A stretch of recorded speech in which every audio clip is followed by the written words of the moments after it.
Students, very good morning to all of you. Myself Suresh Kumar, teacher in Zone Kralpura and District Kupwara. Students, today we are going to do 12th chapter of class 8 mathematics, and the name of the chapter is direct and inverse proportion.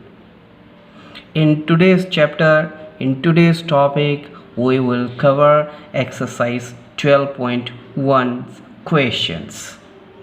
We have already done 2 questions of this exercise.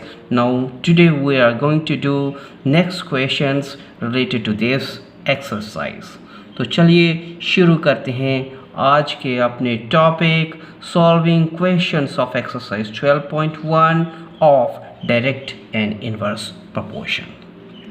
तो question number 3 जो इस exercise का है, that is in question 2 above, जो हमने question 2 किया था, if one part of red pigment requires 75 ml of base, how much red pigment should we mix with 1800 ml of base? Question क्या है? क्वेश्चन कहता है कि अगर एक पार्ट में, रेड पिगमेंट के एक पार्ट में 75 ml ऑफ बेस जो है उसका यूज़ किया जाए। तो देखो question number 3 related to this exercise क्या कहता है। क्वेश्चन नंबर 3, पहले मैं क्वेश्चन लिखूंगा फिर उसको सॉल्व करूंगा। क्वेश्चन नंबर 3 देखो क्या कहता है। इन क्वेश्चन 2 अबव, जो कि हम पीछे कर चुके हैं, क्वेश्चन नंबर 2, ठीक है। If one part of red pigment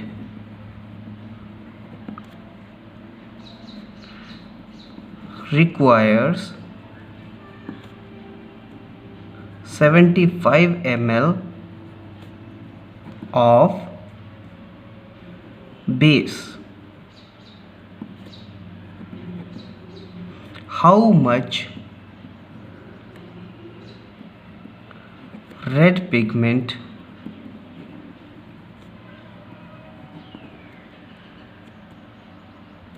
should we mix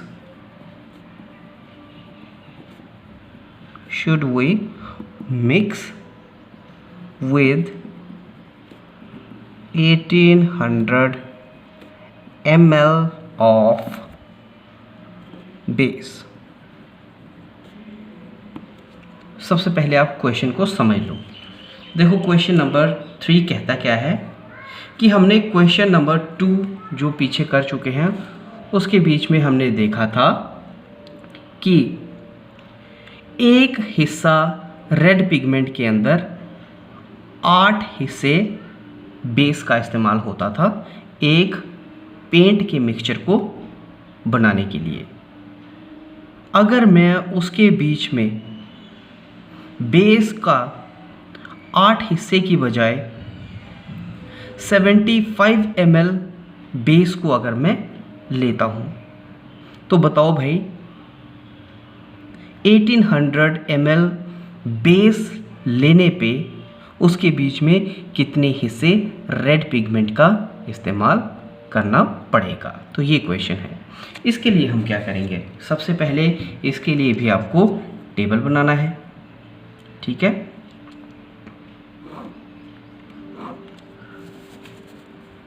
क्या बनाओगे?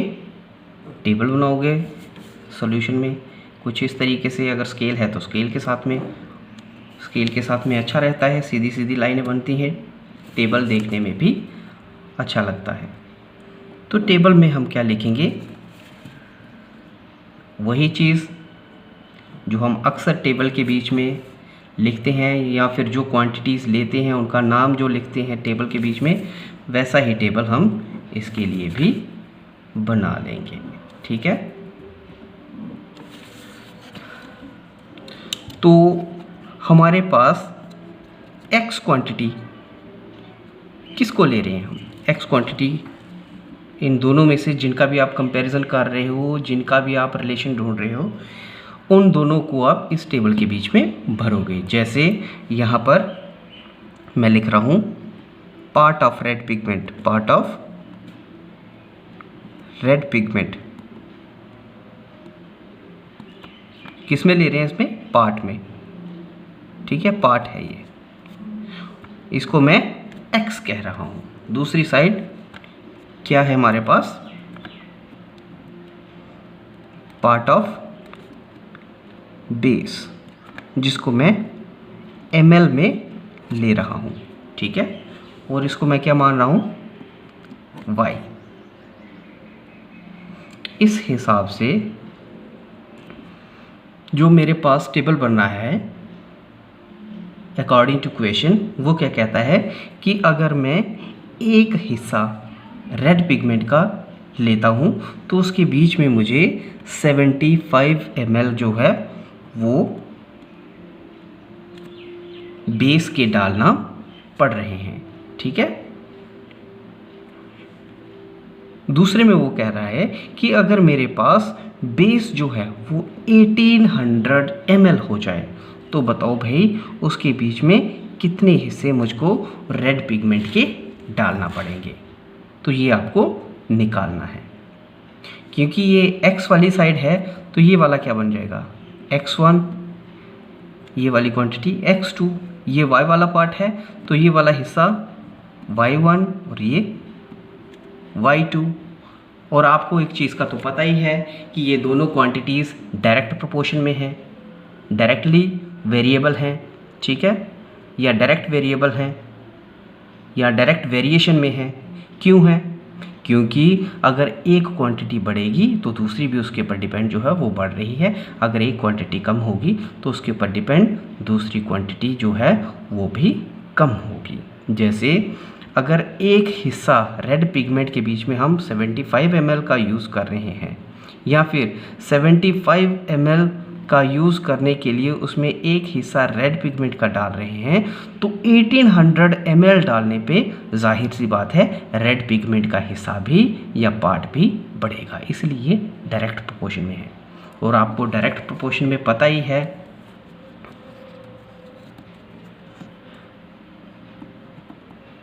क्या फार्मूला होता है और क्या चीज़ होता है उसके बीच में, अकॉर्डिंग टू डायरेक्ट प्रोपोर्शन। आपको एक चीज़ का पता ही है, क्या पता है आपको, कि उसमें k जो है वो कांस्टेंट होता है और k किसके बराबर होता है, x ओवर y। मतलब x ओवर y की जो वैल्यू है इस पूरे टेबल के बीच में सेम रहेगी। तो इसके मुताबिक अगर मैं चलता हूँ, चाहे मैं x1 बाई y1 करूँ, that will be equal to x2 over y2, that will be equal to xn over yn। यही होता है डायरेक्ट प्रोपोर्शन के केस में, तो वही चीज़ यहाँ पर भी है। अब यहाँ पर आप एक चीज़ देख रहे हो कि x1 y1 जो है या x1 ओवर y1 की जो वैल्यू हमको पता है, ये नोन क्वांटिटी है, इसका हमको पता है। जब हमको कोई क्वांटिटी पता है उसका कंपैरिजन अगर मैं अननोन क्वांटिटी किसको कह रहा हूँ, x2 ओवर y2 वाली को। क्यों, क्योंकि x2 ओवर y2 को अगर मैं लेता हूँ तो उसमें y2 तो है, y2 की वैल्यू तो है, लेकिन x2 की वैल्यू नहीं है, उसको हमको ढूंढना है। तो हम क्या करते हैं, इसके बीच में नोन क्वांटिटी को या नोन वैल्यू को अननोन वैल्यू के साथ में कंपेयर करते हैं। कंपेयर का क्या मतलब होता है, इक्वेशन में तब्दील करते हैं। तो मुझे पता है कि चाहे x1 ओवर y1 की रेशियो लूँ वो इस पूरे टेबल के बीच में सेम होगी, तो मैं क्या कर सकता हूँ, x1 ओवर y1 को x2 ओवर y2 के साथ में कंपेयर कर सकता हूँ, उसको इक्वल टू करने की कोशिश करूँगा। क्योंकि x1 ओवर y1 की रेशियो जो है वो इस टेबल के बीच में कहीं पे भी चले जाओगे सभी जगह पे सेम आएगी, इसलिए मैं उसी के साथ में इसको कंपेयर कर रहा हूँ, नोन क्वांटिटी को अननोन क्वांटिटी के साथ में। एक बार मैं आपको डिटेल में ये समझा रहा हूँ, उसके बाद आगे आपको समझाने की ज़रूरत नहीं है, क्या हो रहा है डायरेक्ट प्रपोर्शन में आपको खुद ही पता चलेगा और ज़्यादा डिटेल में समझाने की ज़रूरत भी नहीं पड़ेगी, या समझाऊंगा ही नहीं आपको ज़्यादा डिटेल में, आगे सीधा क्वेश्चन पकड़ूंगा। तो करता हूँ इसको कंपेयर करने पे ही मुझे इसकी वैल्यू का पता चलेगा। तो according to direct proportion x1 over y1 should be equal to x2 over y2, मतलब 1/75 should be equal to x2 over 1800, यही होना चाहिए। तो आगे जाके क्रॉस मल्टीप्लिकेशन कर लो, क्योंकि हमको तो x2 की वैल्यू चाहिए। तो क्रॉस मल्टीप्लिकेशन में क्या हो जाएगा, ये बन जाएगा 1800 इक्वल टू 75 इंटू x2, यही बनेगा। मुझे क्या चाहिए, सिर्फ x2 की वैल्यू चाहिए। तो x2 को निकालने के लिए मुझे क्या करना पड़ेगा, ये जो 75 जो कि x2 के साथ में मल्टीप्लाई हो रहा है इक्वल टू के इस साइड में करूँगा तो क्या हो जाएगा। अब देखो यहाँ पर चाहे मैं इस वाले को इस साइड में रखूं या इसको उठा करके लेफ्ट हैंड साइड में भी लेके आ सकता हूं, कोई फ़र्क पड़ने वाला नहीं है। मैं इसको ऐसे भी लिख सकता हूं, इस क्वांटिटी को 75x2 इक्वल टू 1800 ऐसे भी लिख सकता हूं ना। चाहे मैं इस, भाई दोनों साइड बराबर ही तो है, करना तो बराबर ही है, इक्वल टू ही तो करना है। तो इसलिए इस क्वांटिटी को मैं चाहे इस साइड में लिखूं चाहे उस साइड ही रहने दूं, फ़र्क कुछ भी पड़ने वाला नहीं है। तो मैंने इसको अपनी सहूलियत के लिए इस वाली साइड को इधर कर दिया और इस वाली साइड को पूरी को दूसरी साइड में यानी कि राइट हैंड साइड में लेके चला गया, क्योंकि इक्वेशन में यूजुअली हम वेरिएबल वाली क्वांटिटी को लेफ्ट हैंड साइड में ही रखते हैं इक्वल टू के। तो वही किया है मैंने यहाँ पर। अब मुझे क्या निकालना था, x2 निकालना था। तो x2 will be equal to 1800, क्योंकि यहाँ पर 75 मल्टीप्लाई हो रहा था, इधर जाके ये डिवाइड या फिर डिनोमिनेटर बन जाएगा। ठीक है, आगे इसको कर लो डिवाइड। 75 जो है 25 के साथ चला जाएगा,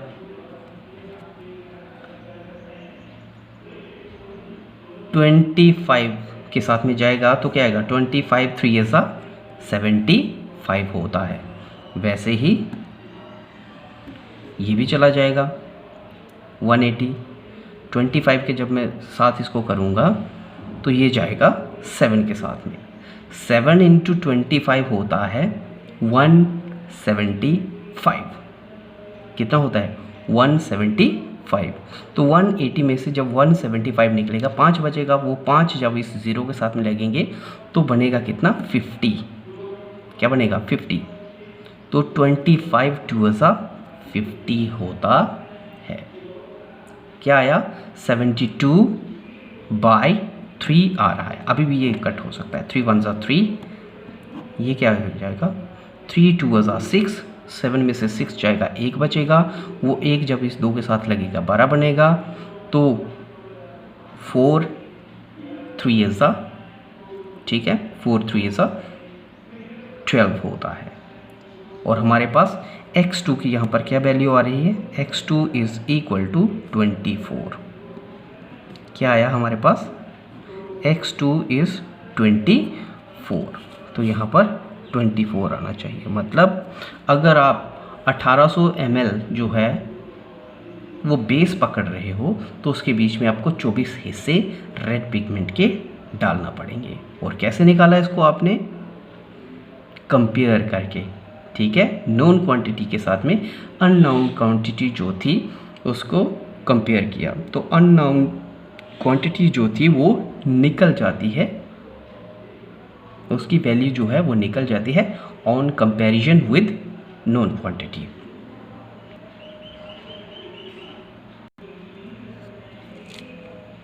चलते हैं अगले वाले सवाल की तरफ, question number 4। And question number 4 what it says, question number 4 says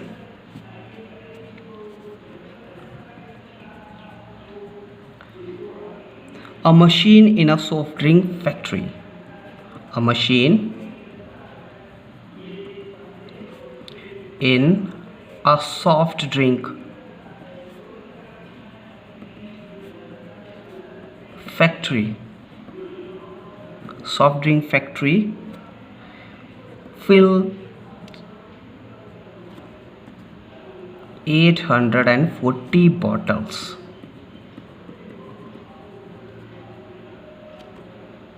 in 6 hours.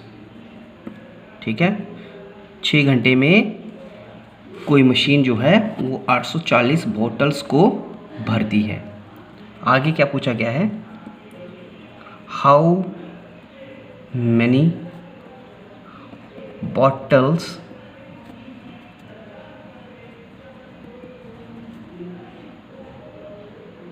will it fill in 5 hours? In 5 hours. Question समझ लो, कोई मशीन है जो कि 6 घंटे के बीच में 840 बॉटल्स को भर रही है। वही मशीन अगर 5 घंटे के लिए चलाई जाए तो कितनी बॉटल्स को वो भरेगी? तो करते हैं इसके सॉल्यूशन को। इसके लिए भी आप सबसे पहले क्या करोगे? टेबल बनाओगे। ठीक है, क्या बनाओगे? टेबल बनाओगे। अब मैं स्केल का इस्तेमाल नहीं करूँगा क्योंकि टाइम लगता है, आप स्केल का इस्तेमाल करोगे। तो टेबल कुछ इस तरीके से, जो भी 2 क्वांटिटीज़ आपको दे के रखी हुई हैं। सबसे पहले किस किस चीज़ के बीच में कंपैरिजन है? टाइम, जो कि किस में है? आवर्स में है। ठीक है, ये कौन सा टाइम है? बॉटल को भरने के लिए जो टाइम लग रहा है ये वो टाइम है। दूसरा, नंबर ऑफ बॉटल्स फिल्ड, उस टाइम में कितनी बोतलें भरी जा रही हैं दूसरे पार्ट में वो लिखा हुआ है। ठीक है, इसको अगर मैं x मानता हूँ और इसको अगर मैं y क्वांटिटी मानता हूँ तो इसके मुताबिक चलूँ तो टेबल के बीच में क्या फिल हो जाएगा? 6 घंटे में कितनी बोतल भरी जा रही थी? 840। ठीक है, 5 घंटे में कितनी होगी? पता नहीं है, क्योंकि ये x क्वांटिटी है तो ये वाला हो जाएगा x1, ये हो जाएगा x2। वैसे ही ये y क्वांटिटी है, ये हो जाएगा y1 और ये y2। क्योंकि ये डायरेक्ट प्रोपोर्शन में है इसीलिए अकॉर्डिंग टू डायरेक्ट प्रोपोर्शन, क्योंकि ये डायरेक्ट प्रोपोर्शन है, जितना कम टाइम लगेगा उतनी कम बोतलें भरी जाएंगी, जितना ज़्यादा टाइम लगेगा उतनी ही ज़्यादा बोतलें भरी जाएंगी। तो अकॉर्डिंग टू डायरेक्ट प्रोपोर्शन क्या होना चाहिए? x1 by y1 should be equal to x2 over y2, क्योंकि ये x ओवर y की रेशो इस टेबल के बीच में सेम रहती है फॉर डायरेक्ट प्रोपोर्शन। तो ये आएगा। नोन क्वांटिटी के साथ अननोन क्वांटिटी को आप कंपेयर करोगे। नोन कौन सी है? ये रेशो जो है ये नोन क्वांटिटी है और ये वाली अननोन क्वांटिटी है। तो नोन रेशो के साथ में अननोन को कंपेयर किया, क्या बन जाएगा आगे जाके? ये बन जाएगा 6 by 840 should be equal to 5 by y2। ठीक है, यही आएगा। आगे क्या हो जाएगा? इक्वेशन बन चुकी है, इसलिए इक्वेशन को सॉल्व करने के लिए मैं क्या करूँगा? यहाँ पर क्रॉस मल्टीप्लिकेशन। क्रॉस मल्टीप्लिकेशन जब मैं करूँगा क्या बन जाएगा? ये बन जाएगा 6 इंटू y2, 6y2 बन जाएगा।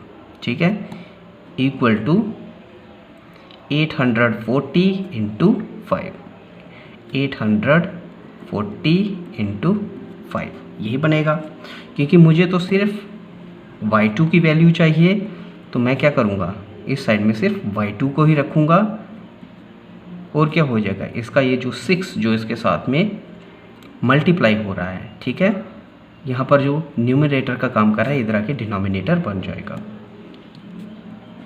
840 इंटू 5/6 ऐसे बन जाएगा। ठीक है, डिवाइड करके देख लो अब क्या आएगा। 3 2 * 6, 4 2 * 8, 2 2 * 4 और 0 वैसे के वैसे ही। आगे ये कट हो सकता है, हो सकता है। 3 1 * 3, ठीक है, और यहाँ पर भी 3 1 * 3, 1 बचेगा, 4 में से 3 गया, 1 बचेगा, 1 जब इस 2 के साथ लगेगा 12 बन जाएगा। तो 3 4 * ठीक है, 3 4 * 12 होता है। उसके बाद ये 0 जो है ये वैसा का वैसा ही इसके साथ में आ जाएगा।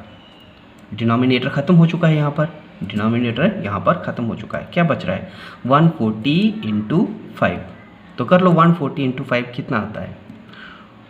5 × 0 0, 5 × 4 20, बचेंगे 2, 5 × 1 5 होता है और बचे हुए 2 7,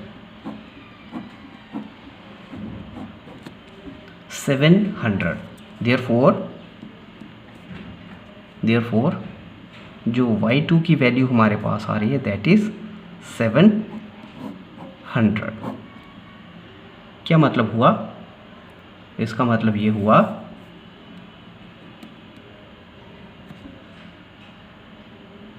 कि 5 घंटे के बीच में 700 बॉटल्स को भरा जाएगा। तो हम लिख सकते हैं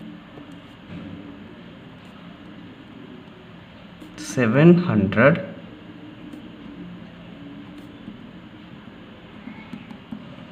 bottles will be filled in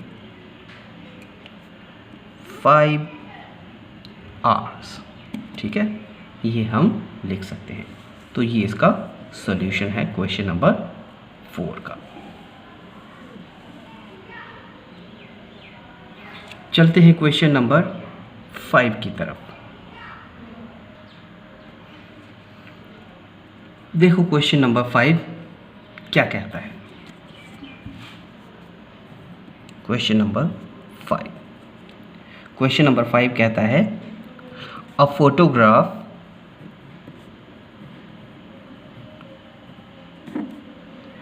of a bacteria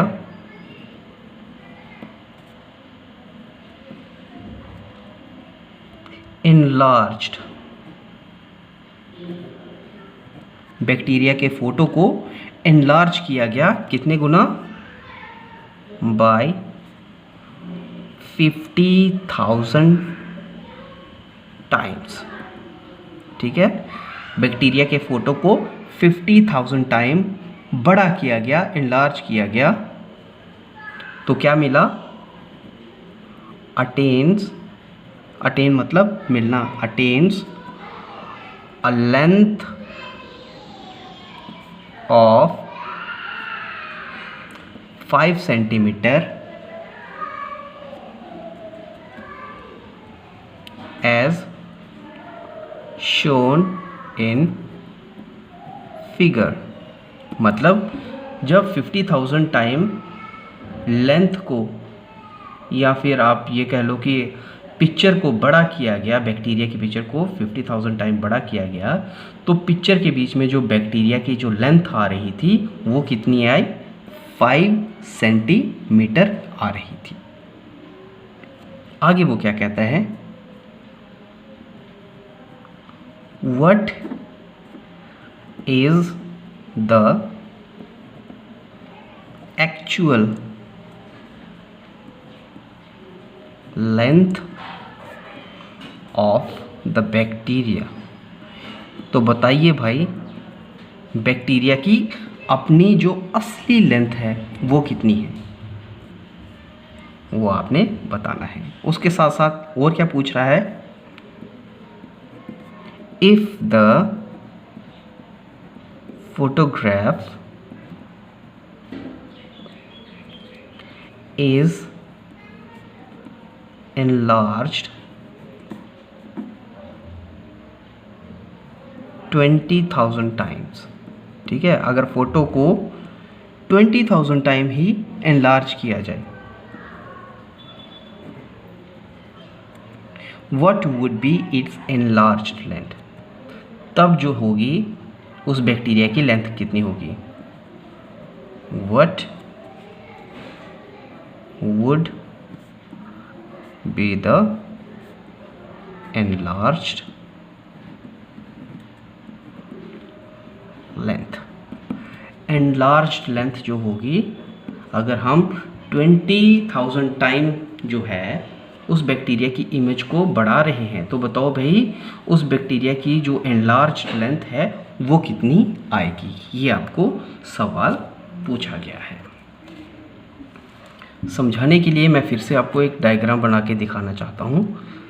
actual में आपको पता है ये बैक्टीरिया का साइज़ बहुत छोटा होता है, वो दिखता भी नहीं है नंगी आंखों के साथ में, तो हम माइक्रोस्कोप के साथ में उसको देखने की कोशिश करते हैं। और माइक्रोस्कोप का तो आपको पता ही है, माइक्रोस्कोप जो होती है चीज़ों को कई गुना बड़ा करके दिखाती है, तब जाके वो चीज़ हमको अच्छे तरीके से दिख पाती है। वैसे ही ये बैक्टीरिया जो था, इसका साइज़ असल में है क्या पता नहीं है, लेकिन जब इसकी इमेज को 50,000 टाइम बड़ा किया गया तो इसकी जो लेंथ हमको दिखना शुरू हुई पिक्चर के बीच में, कितनी आ रही थी 1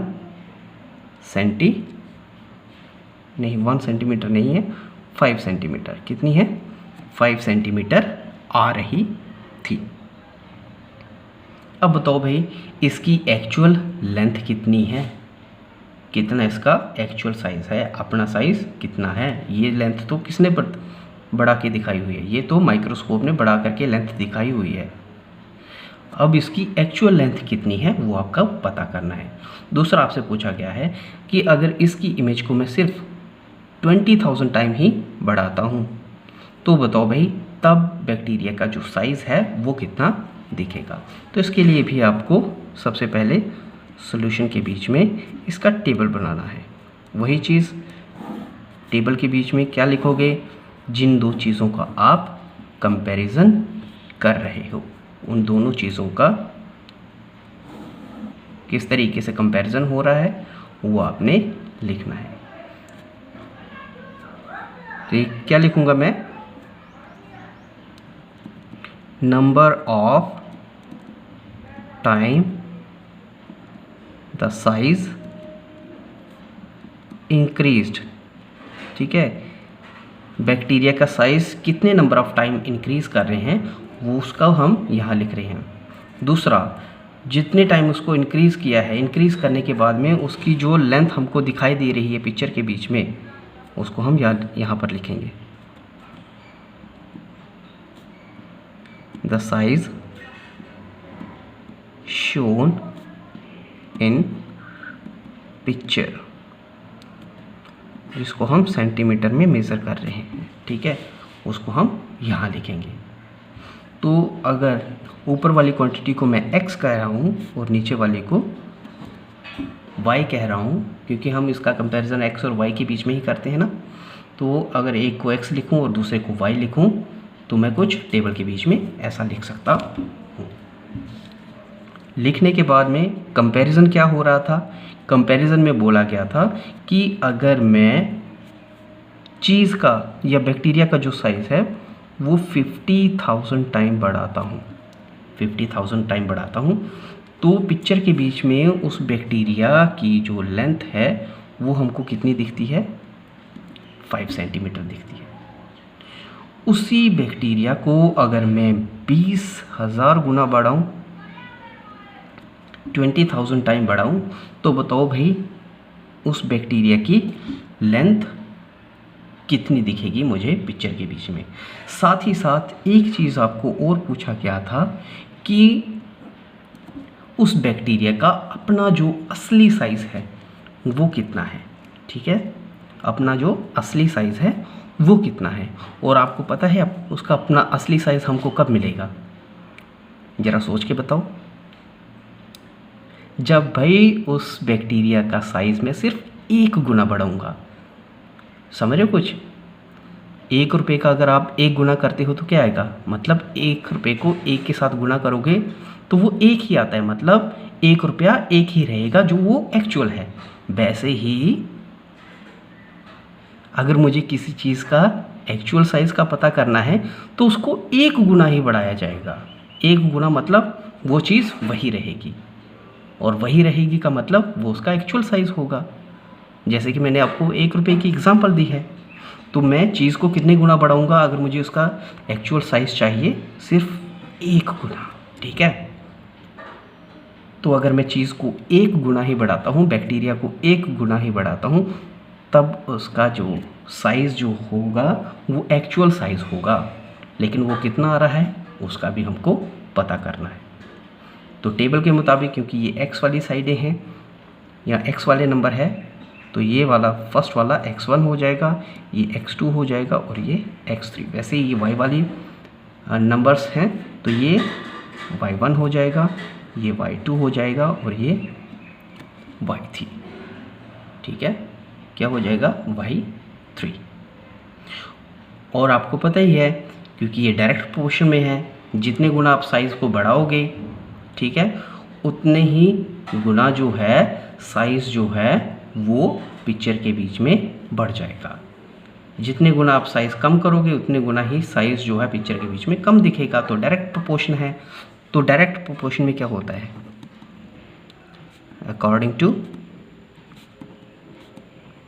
डायरेक्ट प्रोपोर्शन। डायरेक्ट प्रोपोर्शन में होता क्या है, डायरेक्ट प्रोपोर्शन की ख़ास बात होती है कि x1 over y1 equal to x2 over y2 equal to x3 over y3 equal to xn over yn होता है। मतलब पूरे टेबल के बीच में x ओवर y की रेशो जो है वो सेम रहती है, कहीं पे भी चले जाओगे टेबल के बीच में। तो इसके मुताबिक अगर मैं चलूँ तो ratio of 50,000 by 5 should be equal to 20,000 by y2। मतलब नोन क्वांटिटी के साथ में अननोन को जब भी आप कंपेयर करोगे इक्वेशन बनेगी, और इक्वेशन जब बनती है तो आप अननोन क्वांटिटी को निकाल सकते हो। वही चीज़ मैं यहाँ करने जा रहा हूँ, नोन क्वांटिटी के साथ अननोन क्वांटिटी को कंपेयर करूँगा। तो इस फार्मूले के मुताबिक अगर चलूँ तो मैं क्या लिख सकता हूँ, 50,000 by 5 should be equal to, equation में तब्दील कर रहा हूँ, should be equal to 20,000 by y2, क्योंकि पहले मैं y2 की वैल्यू को निकाल रहा हूँ। तो y2 x2 ओवर y2, ठीक है, x1 over y1 equal to x2 over y2। ये नोन क्वांटिटी है, ये अननोन क्वांटिटी है, क्योंकि इसमें y जो है वो अननोन है, उसका कोई भी अभी तक उसकी कोई वैल्यू हमको पता नहीं है, इसलिए y2 जो है वो अननोन क्वांटिटी है। अगले वाले स्टेप में हम क्या करेंगे, क्रॉस मल्टीप्लिकेशन कर लेंगे। तो 50,000 इंटू वाई, 50,000 इंटू वाई, तो क्या बन जाएगा, y इंटू 50,000 या 50,000 इंटू वाई लिख सकते हो, जैसे मर्जी आप लिखना चाहो।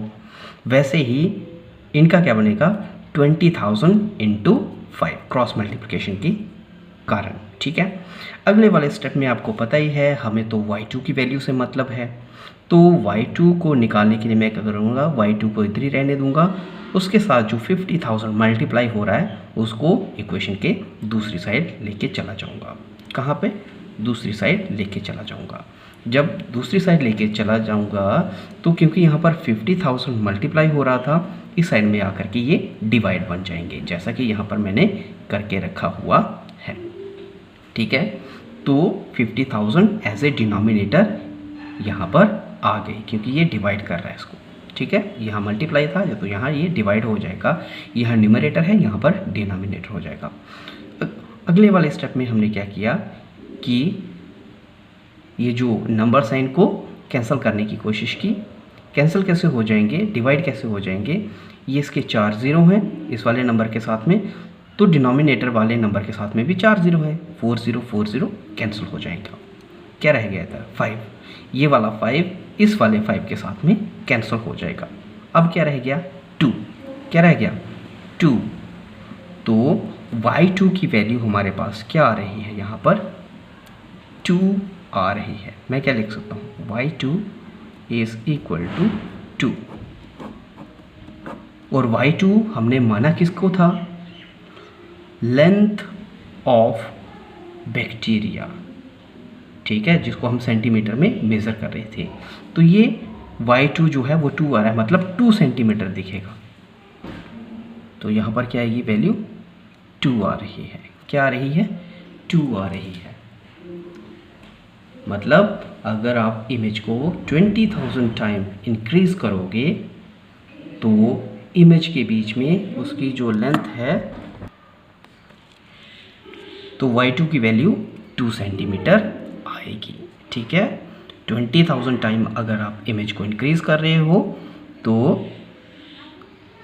पिक्चर के बीच में जो बैक्टीरिया का साइज आएगा वो 2 सेंटीमीटर आएगा। अगले वाले पार्ट में आपसे ये भी पूछा गया था कि बैक्टीरिया की जो अपनी असल लेंथ है वो कितनी है, और वो मैंने आपको बताया था कब निकलेगी, जब आप उस इमेज को सिर्फ 1 गुना ही बढ़ा करके देखोगे, ठीक है। तो उसको भी सॉल्व कर लेते हैं, x3 को भी निकाल लेते हैं। तो उसके लिए भी हम क्या करेंगे, कंपैरिजन करेंगे नोन क्वांटिटी का अननोन क्वांटिटी के साथ में। अब यहाँ पर तो हमारे पास 2 क्वांटिटीज़ नोन हो गई, क्योंकि x1 ओवर y1 ये नोन थी। यहाँ पर भी x2 20,000 जो था पहले ही, y2 की हमने निकाल ली 2, तो ये भी नोन हो गई। अननोन कौन सी है, ये वाली x3 ओवर y3 जो है अननोन है, और इसमें भी कौन सी x3 वाली जो है वो अननोन है। तो अब अननोन क्वांटिटी का इन दोनों में से किसी भी नोन क्वांटिटी के साथ में कंपैरिजन कर लो, वही चीज़ मैं करने जा रहा हूँ। तो मैं x3 ओवर y3 को x2 ओवर y2 के साथ में कंपेयर करूँगा, ठीक है। चाहे आप इसके साथ कंपेयर करो चाहे इसके साथ करो, वैल्यू एक जैसी ही निकलेगी। तो करते हैं, x2 over y2 should be equal to x3 over y3। x2 हमारे पास कितना था 20,000, ठीक है, और y2 हमारे पास क्या आया 2 सेंटीमीटर 2। दूसरी साइड x3 क्या है, एक्चुअल साइज, मतलब 1 गुना ही बढ़ाया था तो 1, और y3 कितना है वो हमको निकालना है, ठीक है। y3 हमको निकालना है। y3 क्या था इसका, जो एक्चुअल साइज निकलेगा, क्या निकलेगा, एक्चुअल जो उसका साइज निकलेगा वो y3 है। तो कर लेते हैं आगे जाके, क्या हो जाएगा, फिर से क्रॉस मल्टीप्लिकेशन ऐसे हो जाएगा, 20,000 इंटू y3 क्या बन जाएगा, ये बन जाएगा 20,000 y3 इक्वल टू 2 इंटू 1 2 ही आएगा। 2 इंटू 1 क्या होगा 2। मुझे क्या चाहिए, मुझे तो y3 के साथ में मतलब है, तो y3 यहाँ से क्या निकल जाएगा इक्वल टू 2, क्योंकि यहाँ पर 20,000 मल्टीप्लाई हो रहा है, न्यूमरेटर है, इधर आके ये डिनोमिनेटर बन जाएगा, ठीक है। और क्या हो जाएगा 2 1 ज़ा 2, 2 1 ज़ा 2, साथ में कितने ज़ीरो 1 2 3 4, और यहाँ से y3 की वैल्यू हमारे पास क्या आ रही है 1/10,000, 1/10,000, ठीक है। मतलब 1 सेंटीमीटर के 10,000वें हिस्से के बराबर, क्योंकि ये सेंटीमीटर में, क्योंकि y3 हमने सेंटीमीटर में लेकर रखा था तो ये सेंटीमीटर में है, 1/10,000 सेंटीमीटर। y3 की वैल्यू भी हमारे पास निकल गई, ठीक है। तो यहाँ से हमको क्या वैल्यू मिल रही है कि जो उसका एक्चुअल साइज जो है बैक्टीरिया का वो कितना है, 1 सेंटीमीटर के 10,000वें हिस्से के बराबर बैक्टीरिया का जो है वो अपना असली साइज है। इसी 1/10,000 को मैं एक और तरीके से भी लिख सकता हूँ, और वो तरीका क्या है y3 equal to 10 raise to power -4 centimetre भी लिख सकता हूँ। ठीक है, समझ में आया? तो क्या वैल्यू निकली, जो उसका एक्चुअल साइज है वो कितना निकला हमारे पास, y3 कितना निकला है, दैट इज 1/10,000। 1/10,000 यहाँ पर उसकी वैल्यू निकल रही है। ठीक है, मैं यहाँ पर लिखूँगा लास्ट में the actual size of bacteria is 1/10,000 centimetre और 10⁻⁻⁴ सेंटीमीटर है। ठीक है, तो बच्चों आज के लिए इतना ही। उम्मीद है कि आपको सवालों के जो जवाब हैं वो समझ में आए होंगे, कैसे करना है, क्या तरीका है, वो भी आपको समझ में आया होगा। तो आज के लिए इतना ही, कल फिर अगले कुछ सवालों के साथ में हाजिर हो जाएंगे। तब तक के लिए शुक्रिया, घर में रहो, सुरक्षित रहो। Thank you.